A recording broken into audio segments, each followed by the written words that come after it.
Well, it's broad daylight and we're doing this.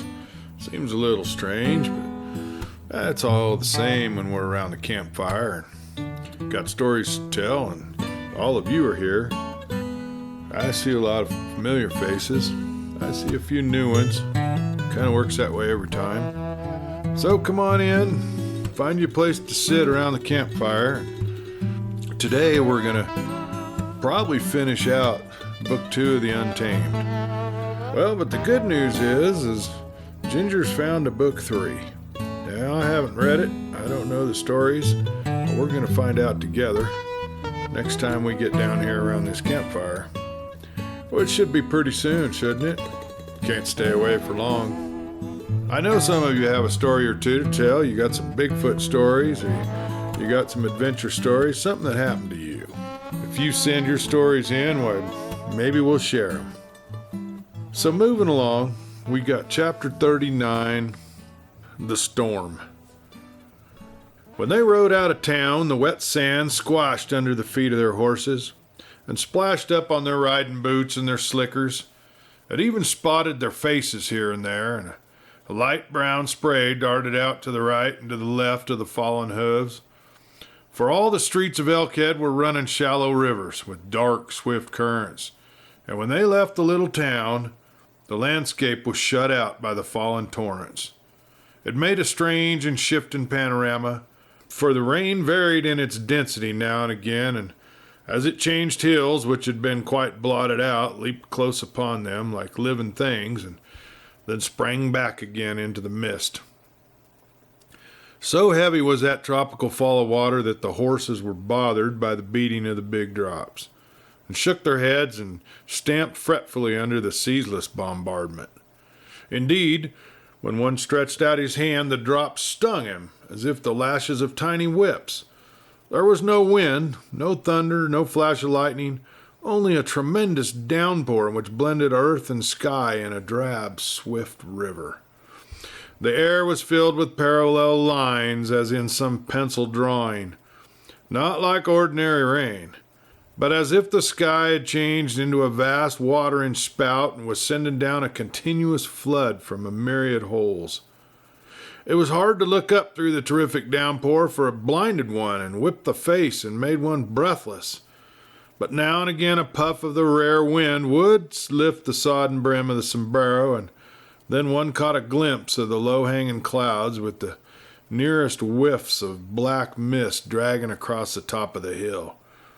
Without noticeable currents of wind, that mass of clouds was shifting slowly, with a sort of a rolling motion across the sky, and the weight of the rain forced the two to bend their heads and stare down to where the face of the earth was alive with the gliding brown waters, whose surface was thrashed into a continual foam. To speak to each other through the uproar, they had to cup their hands about their lips and shout. Then again the rainfall around them fell away to a drizzling mist, and the beating of the downpour sounded far away. They were surrounded by a distant wall of noise. So they came to the McDuffie place. It was a helpless ruin, long abandoned. Not an iota of the roof remained. The sheds for the horses had dropped to the earth, but the walls of the house still remained standing, in part with the empty windows looking out with a mocking promise of the shelter which was not within. Upon this hollow shack the rain beat with redoubled fury, and even before they could make out the place through the blankets of rain, they heard the hollow drumming.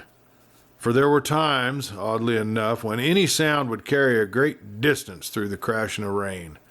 A wind now sprung up and at once veered the rain from its perpendicular fall. It slashed them in the face under the drooping brims of their sombreros, so they drew into the shelter of the highest part of the standing wall. Still some of the rain struck them, but the major part of it was shunted over their heads.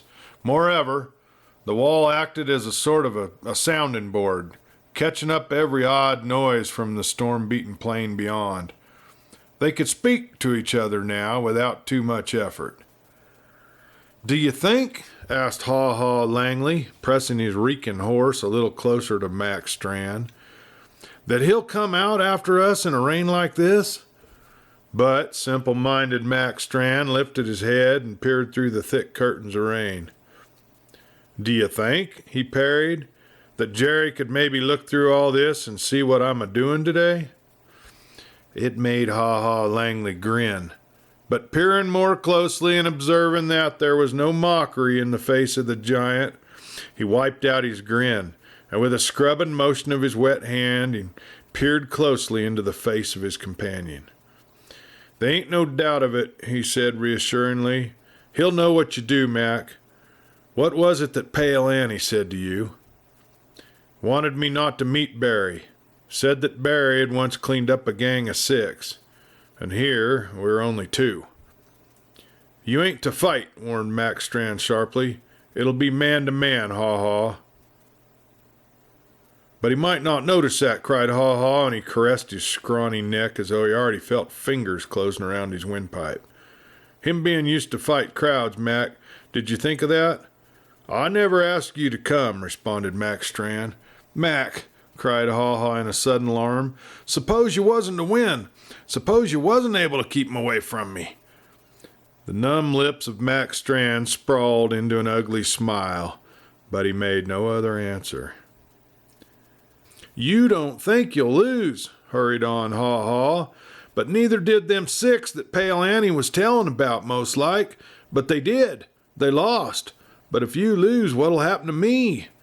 "They ain't no call for you to stay here," said Mac Strand with utter indifference. Haw-Haw answered quickly again. I wouldn't go. I wouldn't miss it for nothing. Ain't I come all this way to see it? I mean to help. Would I fall down on you now, Mac? No, I wouldn't." And twisted them bony fingers together, he burst once more into that rattling, unhuman laughter which all the 3 B's knew so well, and dreaded as the dying dread the sight of the circling buzzard above. "Stop laughing," cried Mac Strand with sudden anger. "Damn you, stop laughing." The other peered upon Mac Strand with incredulous delight, his broad mouth gaping to the thirsted grin of enjoyment. "You ain't getting nervous, Mac?" he queried, and thrust his face closer to make sure. "You ain't bothered, Mac? You ain't doubting how this'll turn out now?" There was no answer, so he replied to himself, "I know what done it to you. I seen it myself. It was that yeller light in his eyes, Mac. My God, it come up there out of nothing, and it wasn't a light that ought to come in no man's eyes. It was like I woke up at night with a cold weight on my chest and found 2 snakes a-glittering close to my face. Makes me shivery just to think of it. Do you notice that, Mac?" "I'm tired of talking," said Mac Strand hoarsely. "Damn tired." And so saying, he swung his great head slowly around and he glared at Haw-Haw. The latter shrank away with an undulatory motion in his saddle, and when the head of Mac Strand turned away again, the broad mouth began a-gibbering. It's getting him like it done me. He's scared, even Mac Strand." He broke off, for Mac Strand had jerked up his head and said in a strangely muffled voice, "What was that?" The bullet head of Haw-Haw Langley leaned to one side, and his glittering eyes rolled up while he listened. "Nothing," he said. "I don't hear nothing." "Listen again," cried Mac Strand in that same cautious voice, as if one whispering in the night in the house of the enemy. "It's like a voice in the wind. It comes down the wind. Do you hear? Do you hear now? Now?" It was indeed the faintest of faint sounds when Haw-Haw caught it. It was, in the roar of the rain, as indistinct as some distant light on the horizon, which may come either from a rising star or from the window of a house. But it had a peculiar quality of its own, even as that house light would be tinged with yellow when the stars are cold and white. A small and distant sound, and yet it cut through the crashing of the storm more and more clearly. Someone rode through the rain whistling. "It's him!" gasped Haw-Haw Langley. "My God Almighty, Mac, he's whistling. It ain't possible." He reined his horse closer to the wall, listening with his mouth agape. He shrilled suddenly. What if he should hit us both, seeing us together? They ain't no heart in a feller that can whistle in a storm like this." But Mac Strand had lowered his head, bulldog-like, and now he listened and thrust his blunt jaw farther and farther out and returned no answer. "God, give me the grit to stick it out," begged Haw-Haw Langley in an agony of desire. "God, let me see how it come out. God, let me watch him fight. One of 'em's gonna die. Maybe be two of 'em. Nothing like it has ever been seen." The rain shifted and the heart of the storm rolled far away. For the moment, they could look far out across the shadow-swept hills and out the heart of the desolate landscape. The whistling ran thrilling upon them. It was so loud and close that of one accord the two listeners jerked their heads about and stared at each other. Then they turned their eyes as hastily away as though terrified by what they had seen, each in the face of the other. It was no idle tune which they heard whistled. There was a rising, soaring paean of delight. It rang down upon the wind. It cut into their faces like the drops of the rain. It branded itself like freezing cold into their foreheads. And then, upon the crest of the nearest hill, Haw-Haw Langley saw a dim figure through the mist. A man on a horse and something else a-running in front, and they came swiftly. "It's the wolf that's running us down," screamed Haw-Haw Langley. "Oh, God Almighty, even if we was want to run, the wolf would come and pull us down. Mac, will you save me? Will you keep the wolf away?" He clung to the arm of his companion, but the other brushed him back with a violence which almost unseated Haw-Haw. "Keep off'n me," growled Mac Strand, "because when you touch me, it feels like something dead was next to my skin. Keep off'n me." Haw-Haw dragged himself back into the saddle with effort, for it was slippery with rain. His face convulsed with something black as hate. "It ain't long. You'll do the ordering and be so free with your hands. He's a-comin'. Soon, Mac. I'd like to stay. I'd like to see the finish." He stopped, his buzzard eyes glittering against the face of the giant. The rain blotted out the figure of the coming horseman, and at that same instant the whistling leaped close upon him. It was as if the whistling man had disappeared at the place where the rain swallowed his form, and had taken body again at their very side. Mac Strand shrank back against the wall, bracing his shoulders, and gripped the butts of his guns. But Haw-Haw Langley cast a frightened glance on either side, his head making bird-like pecking motions. And then he leaned over the pommel of his saddle with a wail of despair and spurred off into the rain. Chapter 40, The Arroyo. He disappeared instantly in that shivering curtain of grayness. Mac Strand sat by the ruined house alone. Now, in a time of danger, a child will give courage to the strong man.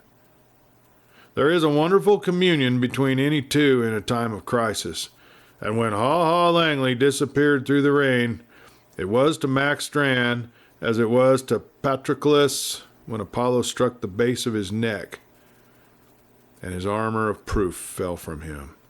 Not only was there a singular sense of nakedness, but it seemed to him also that the roaring of the rain became a hostile voice of threatening at the same instant. He had never in his life feared any living thing, but now there was a certain hollowness in the region of his stomach, and his heart fluttered like a bird in the air with appalling lightness, and he wished to be far away. With a clear heaven above him, that would be different. But God had arranged this day and had set the earth like a stage in readiness for a death. And that was why the rain lashed the earth so fiercely. He looked down. After his death, the wind would still continue to beat that muddy water to foam. In that very place all would be as it was at this moment. He would be gone, but the sky and the senseless earth would remain unchanged. A sudden yearning seized him for the cabin among the mountains, and with the singing of that coffee pot over the fire, the good warm yellow fire that smoked between the rocks, and the skins that he had left leaning against the walls of the cabin to dry, He remembered them all in one glance of memory. Now, why was he here then, when he should have been so far away, making his roof snug against the torrent of rain? Now, there would be no rain, surely, in those kindly mountains. Their tall peaks would shut out the storm clouds. Only this plain, these low hills, were the place of hell. He swung the head of his horse to one side, drove deep the spurs, and leaning his head into the volleying of the rain, he raced in a direction opposite to that in which Ha-Ha Langley had disappeared, in a direction that led straight as a line of a flying bird towards that cabin in the mountains. Now and then the 4 feet of his great horse smacked into a pool and sent a muddy shower of rain flying up. It crackled against his slicker. It beat like hands against his face. Everything was striving, all the elements of wind and rain, to hold him back. Yet flight brought a blessed sense of relief and of safety. He eased the pace of his horse to a moderate gallop, and no longer driving blindly through the hills, he made out, by peering into this blast of rain, some of the pools which lay in his path, and swung aside to avoid them. The rain lightened again about him. He caught a view of the kindly sheltering hills on all sides.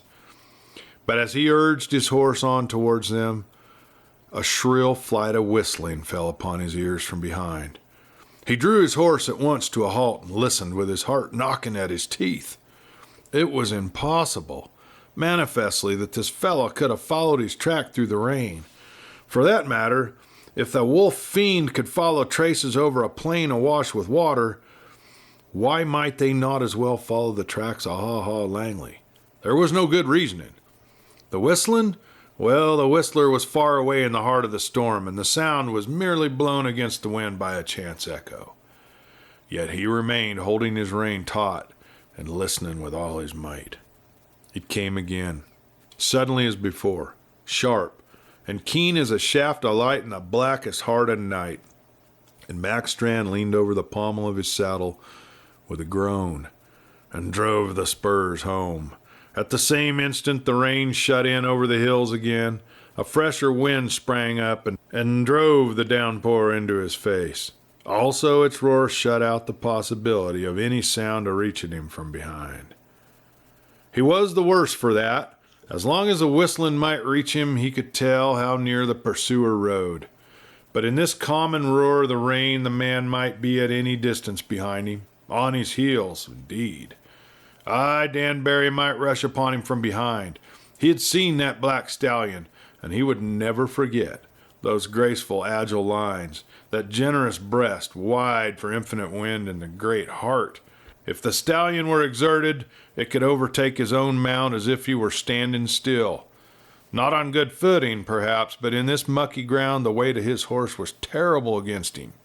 He drove the spurs home again. He looked back again and again, piercing the driving mist of rain with starting eyes. He was safe still. The destroyer was not in sight. Yet he might be riding close behind that wall of rain. His horse came to a sudden halt, sliding on all 4 feet and driving up a rush of dirty water before him. Even then he had stopped barely in time, for his 4 feet were buried to the knees in water. Before Mac Strand lay a wide arroyo. In ordinary weather, it was dry as all the desert around. But now it had cupped the water from miles around and ran bank full, a roaring torrent. On its surface, the rain beat with a continual crashing like axes falling on brittle glass. The downpour was now so fearful that Mac Strand, for all his peering, could not look to the other side.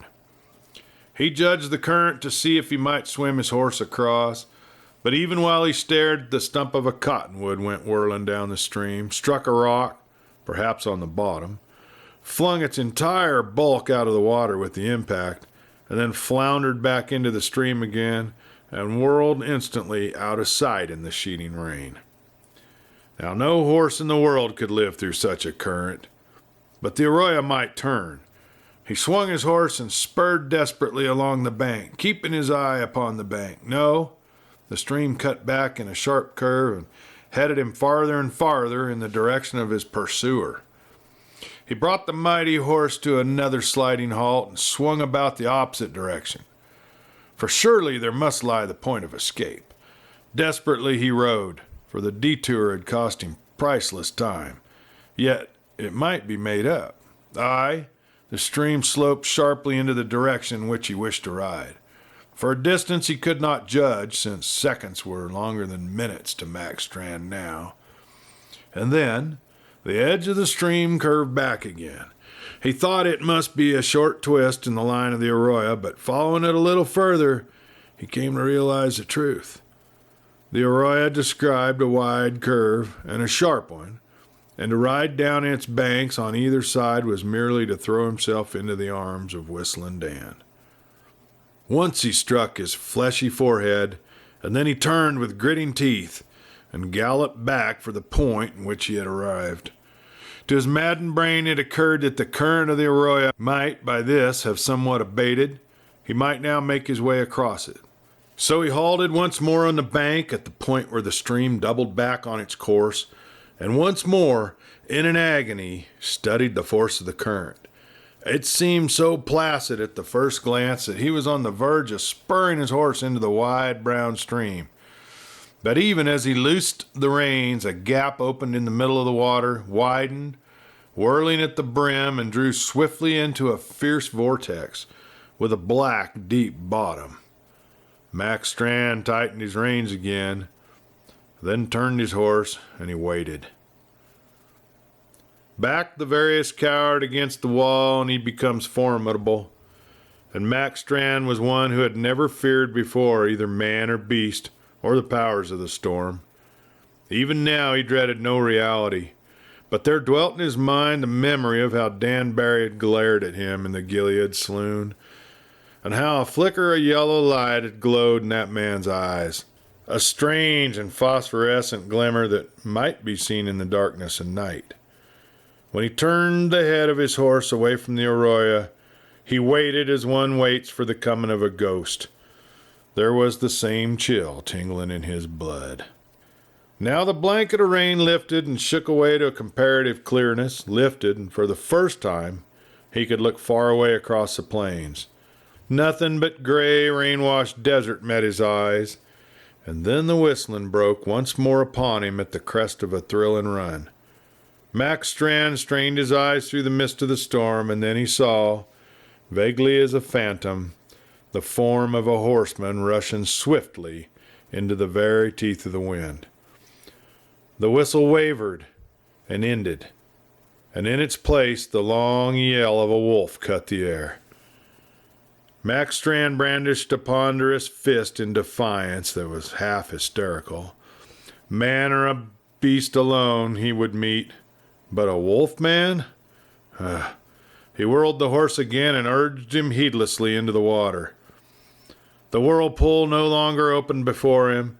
It had passed on down the arroyo and left in its wake a comparative calm, so that when the horse took the water he made good progress for some distance, until Mac Strand could see clearly the farther bank of the stream.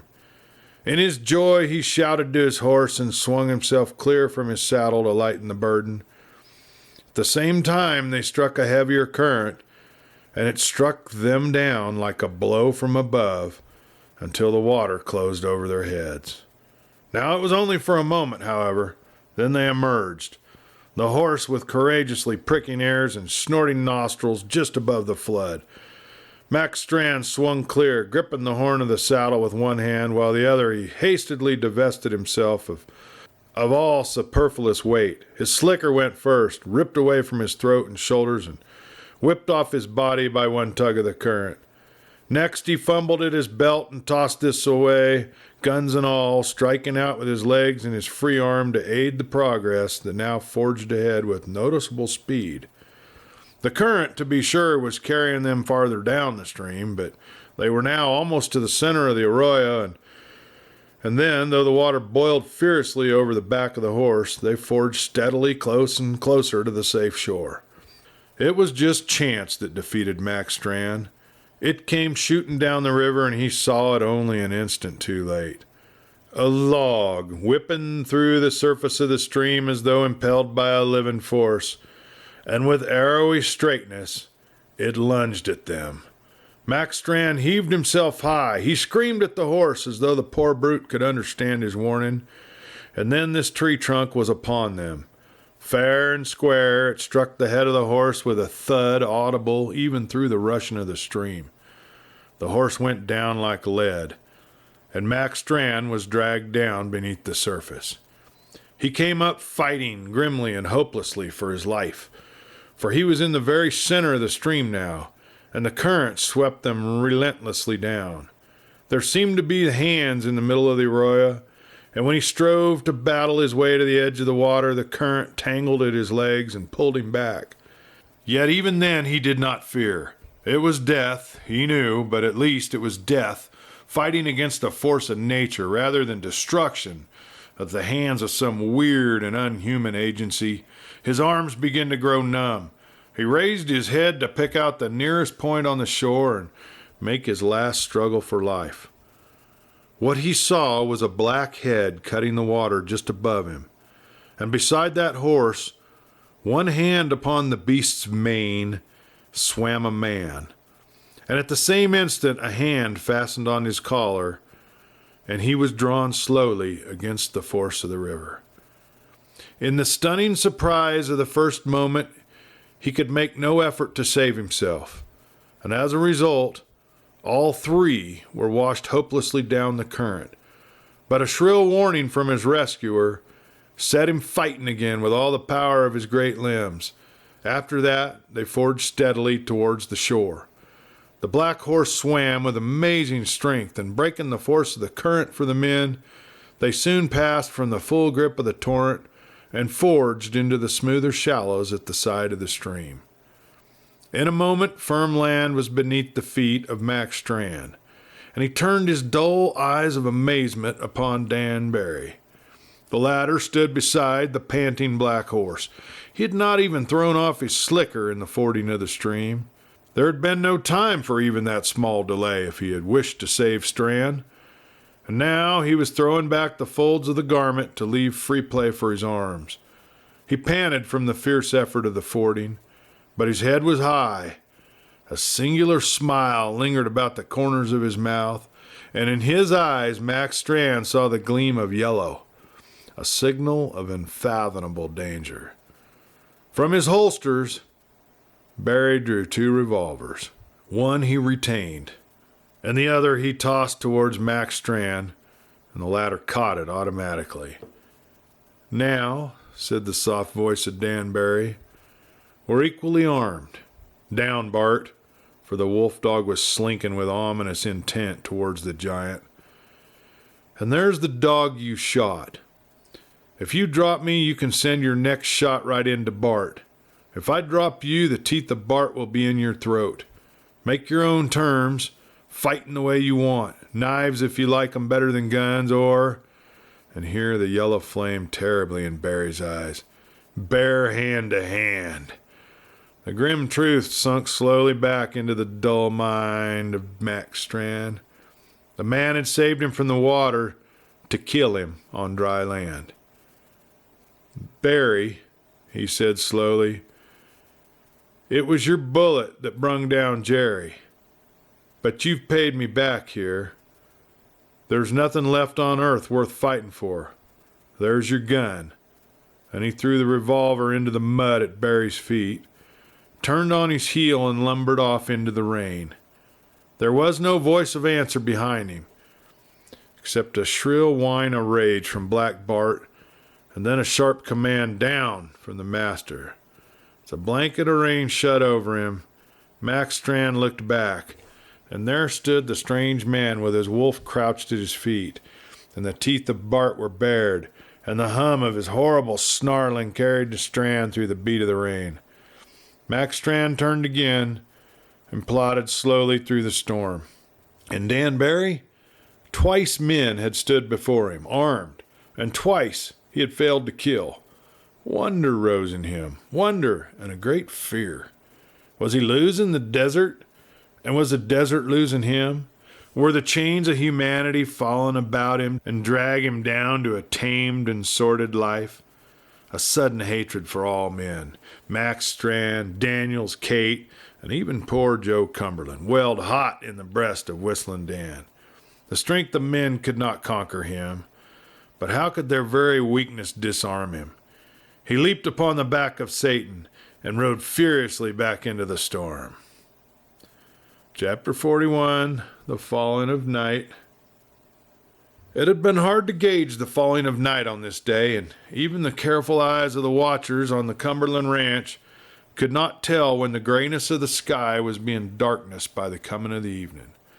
All day there had been swift alternations of light and shadow, comparatively speaking, as the clouds grew thin or thick before the wind. But at length, indubitably, the night was there. Little by little the sky was overcast, and even the lines of the following rain were no longer visible. Before the gloom of darkness had fully settled over the earth, moreover, there came a change in the wind, and the watchers at the rain-beaten windows of the ranch house saw the clouds roll apart and split into fragments that were driven from the face of the sky. And from the clean-washed face of heaven, the stars shone down bright and serene. And still, Dan Barry had not come. After the tumult of that long day, the sudden silence of that windless night had more ill omen in it than thunder and lightning. For there is something watching and waiting in silence. In the living room, the three did not speak. Now that the storm was gone, they had allowed the fire to fall away until the hearth showed merely fragmentary dances of flame and a wide bed of dull red coals, glowing dimmer from moment to moment.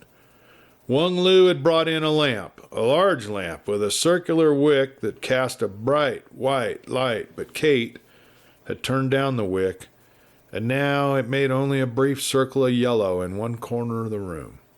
The main illumination came from the fireplace and struck on the face of Kate and Buck Daniels, while Joe Cumberland on the couch at the end of the room was only plainly visible when there was an extraordinary high leap of the dying flames. But usually his face was merely a glimmer and hint in the darkness. His face, and the long hands which were folded upon his breast.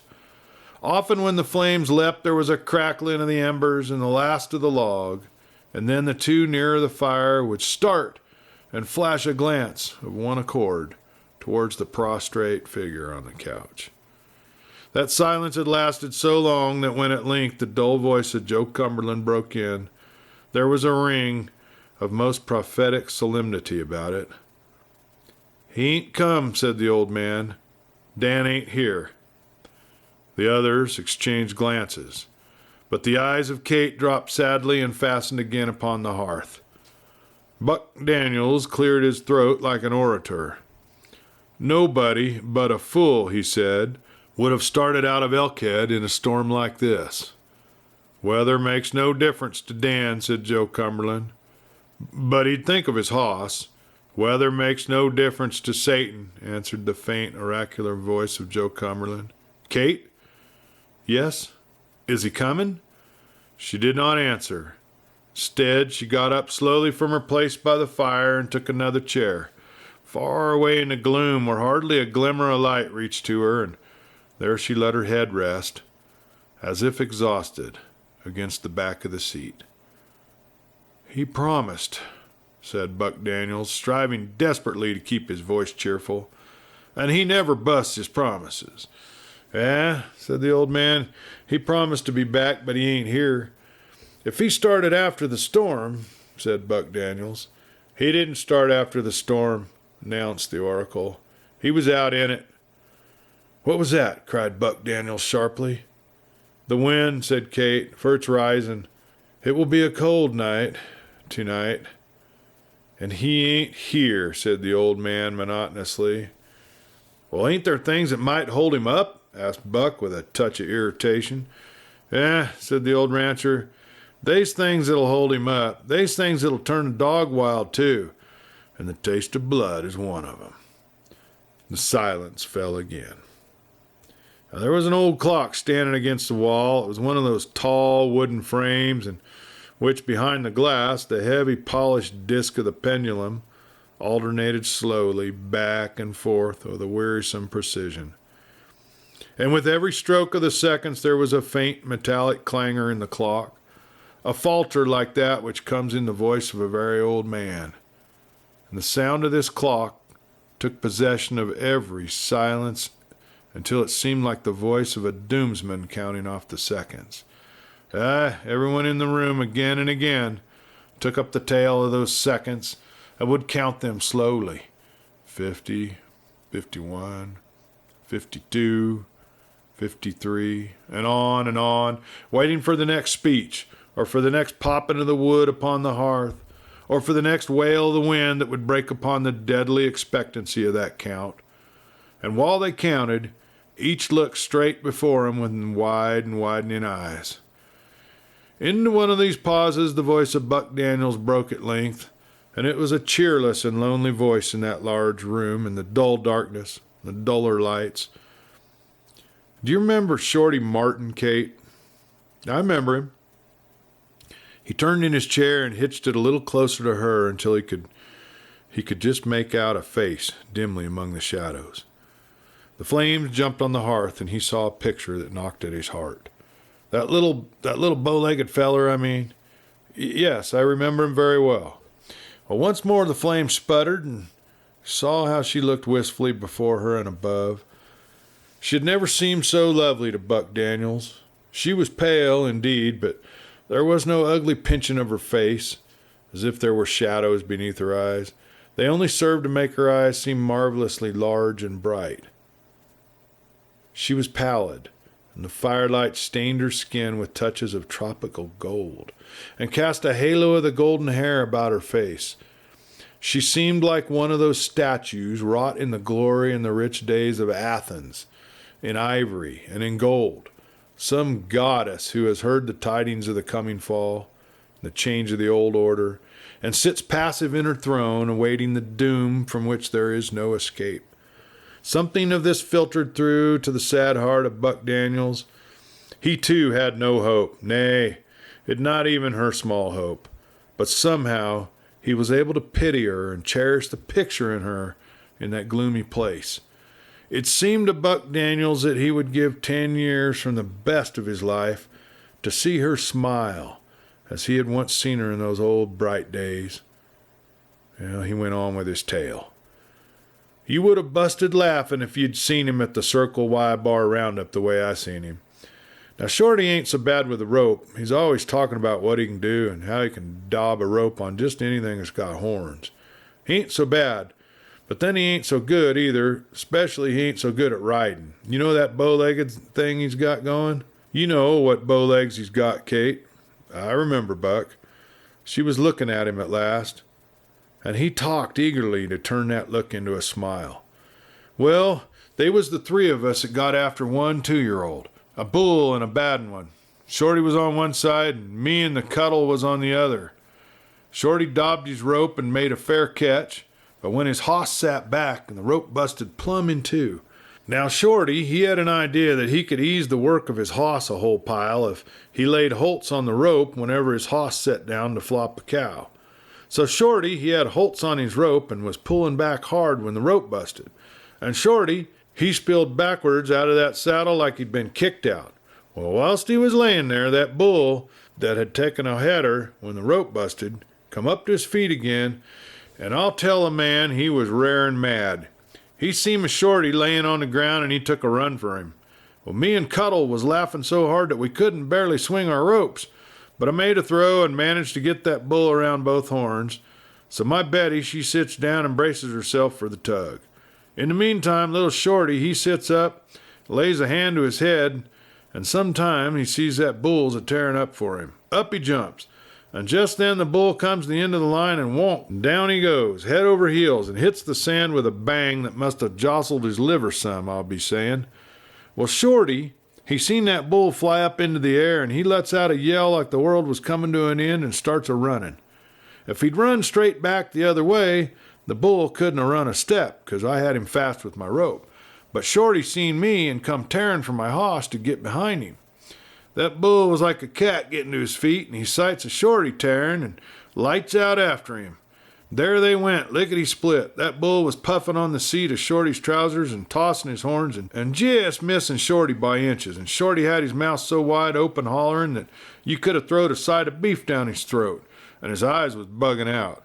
Them bow leg of his was stretching 10 yards at a clip, most like, and the boys say that they could hear him hollering a mile away. But that bull, stretch himself all he couldn't gain an inch on Shorty. And Shorty couldn't gain an inch on the bull, till that bull come to the end of the 40-foot rope, and then whang, up goes the heels of the bull, and down goes his head, and his head comes over, wonk, and he hits Shorty right square on the head. Been an ordinary feller, he wouldn't have lived to talk about it afterwards, but seeing it was Shorty, he just goes up in the air and lands about 10 yards away and rolls over and hits his feet without once getting off his stride. And then he did start running. And he didn't stop running nor hollering till he got plumb back to the house. Buck Daniels sat back in his chair and guffawed at the memory. In the excitement of the tale, he had quite forgotten about Kate, but when he remembered her, she sat with her head craned a little to one side, her hand raised for silence, and a smile, indeed, upon her lips, but never a glance for Buck Daniels. He knew at once. "Is it him?" he whispered. "Do you hear him?" "Hush!" commanded two voices, and then he saw that old Joe Cumberland also was a-listening. "No," said the girl suddenly, "it was only the wind." As if in answer, a fair, faint whistling broke upon him. She drew her hands slowly towards her breast, as if, indeed, she drew the sound in with them. "He's coming!" she cried. "Oh, Dad, listen, don't you hear?" "I do," answered the rancher. "But what I'm hearing don't warm my blood none. Kate, if you're wise, you'll get up and you'll go to your room and you don't pay no heed to anything you might be hearing tonight." Chapter 42. The Journey into Night. There was no doubting the meaning of Joe Cumberland. It grew upon them with amazing swiftness, as if the black stallion were racing upon the house at a swift gallop. And the whistling rose and rang and soared in a wild outburst. Give the eagle the throat of the lark, and after he has struck down his prey in the center of the sky and sent the ragged feathers and the slain body falling down to earth, what would be the song of the eagle rising again and dwindling out of sight in the heart of the sky? What terrible pain would he send to whistling down the dull earth far below? And such was the music that came before the coming of Dan Barry. It did not cease, as usual, at a distance, but it came closer and closer, and it swelled around them. Buck Daniels had risen from his chair and stolen to a corner of the room where not a solitary shaft of light could possibly reach him. And Kate Cumberland had slipped farther into the depths of the big chair. So that, in their utter silence, in spite of the whistling that blew in upon them, they could hear the dull ticking of the tall clock. And by a wretched freak of fate, the tickness fell exactly in with the soaring rhythm of the whistle, and each had a part in the deadliness of the other. Very near upon them the music ceased abruptly. A footfall swept down the hall, a weight struck the door and cast it wide, and Black Bart glided into the room. He cast not a glance on either side. He turned his head neither to the right to the left, but he held straight on until he came to Kate Cumberland, and there he stood before her. She leaned forward. "Bart," she said softly, and stretched out her hands to him. A deep snarl stopped the gesture, and at the flash of the long fangs, she sank into the chair. Old Joe Cumberland, with fearful labor, dragged himself to a sitting position upon the couch, and sitting up in this fashion, the light fell firmly upon his white face, and his white hair, and his white beard, that just made him a ghostly picture. Then an outer door slammed, and a light step, at an almost running pace, speeded down the hall, and the door swung wide open, and Dan was before them. He seemed to bring with him the keen, fresh air of the light, and at the opening of the door, the flames in the lamp jumped in its chimney, shook, and fell slowly back to its original dimness. But by that glow of light they saw that the sombrero upon Dan Barry's head was a shapeless mass. His bandana had been torn away, leaving his throat bare. His slicker was a mass of rents and at the neck had been crumpled and torn into 1,000 places as though strong teeth had worked it to a rag. Spots of mud were everywhere on his boots, even on his sombrero with its sagging brim. And on one side of his face there was a darker stain. He had seized his whistling indeed, but now he stood at the door and hummed as he gazed about the room. Straight to Kate Cumberland he walked, took her hands and raised her from the chair. He said, and there was a fiber and a ring in his voice that made them catch their breaths, "There's something outside that I'm following tonight, and I don't know what it is. It is the taste of the wind and the feel of the air and the smell of the ground, and I've got to be riding. I'm saying goodbye for a bit, Kate." "Dan," she cried, "what's happened? What's on your face?" "The mark of the night," he answered. "I don't know what else. Will you come with me, Kate?" "For how long? Where are you going, Dan?" "I don't know where or how long. All I know is I've got to be going. Come to the window. Take the air on your face. You'll understand." He drew her after him and cast up the window. "Do you feel it in the wind?" he called to her, turning with a transfigured face. "Do you hear it?" She could not speak, but stood with her face lifted, trembling. "Look at me," he commanded, and turned her roughly towards him. And there he stood, leaning close to her, and the yellow light flickered and waned and burned again in his eyes. He had held her hands while he stared. Now he dropped them with an exclamation. "You're blank," he said angrily. "You've seen nothing and heard nothing." He turned on his heel. "Bart," he called, and walked from the room, and they heard the padding of his soft step down the hall and on the porch, and then silence. Black Bart slunk to the door and into the hall, but instantly he was back and peering into the gloom of the silent place like an evil-eyed specter. A sharp whistle rang from outside, and Black Bart started. Still he glided on until he stood before Kate. Then he turned and stalked slowly back towards the door, looking back after her. She did not move, and with a snarl, the wolf dog whirled again and trotted back to her. This time he caught a fold of her skirt in his teeth and he pulled on it, and under the pressure she made a step. "Kate," called Joe Cumberland, "are you mad, girl, to dream of going out in a night like this?" "I'm not going," she answered hurriedly. "I'm afraid, and I won't leave you, Dad." She had stopped as she spoke, but Black Bart, snarling terribly, threw his weight back and dragged her a step forward. "Buck!" cried old Joe Cumberland, and he dragged himself up and stood tottering. "Shoot the damned wolf, for God's sake, for my sake." Still the wolf dog drew the girl in that snarling progress towards the door. "Kate!" cried her father, and the agony in his voice made it young and sent it ringing through the room. "Will you go out to wander between the heaven and the hell on a night like this?" "I'm not going," she answered. "I won't leave you, but, oh, Dad." He opened his lips for a fresh appeal, but the chorus of the wild geese swept in upon the wind, blown loud and clear and jangling as distant bells out of tune. And Kate Cumberland buried her face in her hands and stumbled blindly out of the room and down the hall. And then they heard the wild neighing of a horse outside. "Buck," commanded Joe Cumberland, "he's stealing my girl, my Kate. Go out. Call up the boys. Tell them to stop Dan from saddling a horse for Kate." "Wait and listen," cut in Buck Daniels. "Do you hear that?" On the wet ground outside they heard a patter of galloping hooves, and then a wild whistling, sweet and keen and high, came ringing back to him. It diminished rapidly from the distance. "He's carrying her off on Satan," groaned Joe Cumberland, staggering as he tried to step forward. "Buck, call out the boys. Even Satan can't beat my hosses when he's carrying double. Call 'em out if they bring her back." His voice choked and stumbled, and he would have fallen to his knees had not Buck Daniels sprang forward and caught him, carried him back to the couch. "What's happened there ain't no man can stop," said Buck hoarsely. "God's work or devil's work, I don't know. But I know there ain't no place for a man between Dan and Kate." "Turn up the lights," commanded Joe sharply. "Got to see. I got to think. Do you hear?"